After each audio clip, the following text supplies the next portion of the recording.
কিন্তু হঠাৎ ভূতমামা হাজির। গ্রামের এক পুরনো বাড়ি, রাতে বৃষ্টি। একসময় এই বাড়িতে ছিল এক গোপন চাবি, যা খুললে নাকি জীবন্ত হয়ে যেত খেলনাগুলো। তাহলে আমি সেই চাবিটা খুঁজে বের করব। তুই আবার দুষ্টুমি করিস না জানো? ভূতু আর রিমু অ্যাটিকে যায়।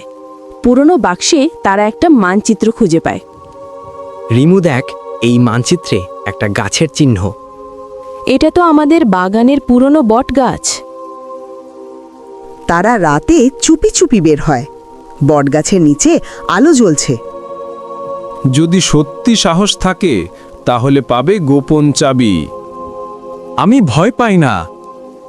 একটা বাতাস বয়ে যায়, বটগাছের ভেতর থেকে বের হয় চাবি।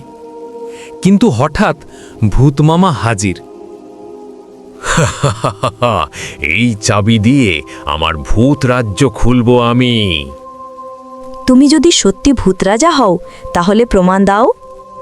ভূত মামা গর্ব করে জাদু দেখাতে গিয়ে নিজেই পাথর হয়ে যায়।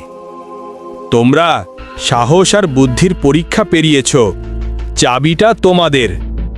ভূতু চাবি ঘোড়ায়, খেলনাগুলো জীবন্ত হয়ে ওঠে, সবাই আনন্দে নাচতে থাকে।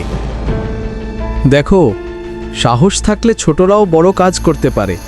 তোমরা যেন আমাদের চ্যানেলকে লাইক, কমেন্ট, শেয়ার, সাবস্ক্রাইব করতে ভুলো না। আমাদেরকে ফলো দিয়ে সঙ্গে থাকুন।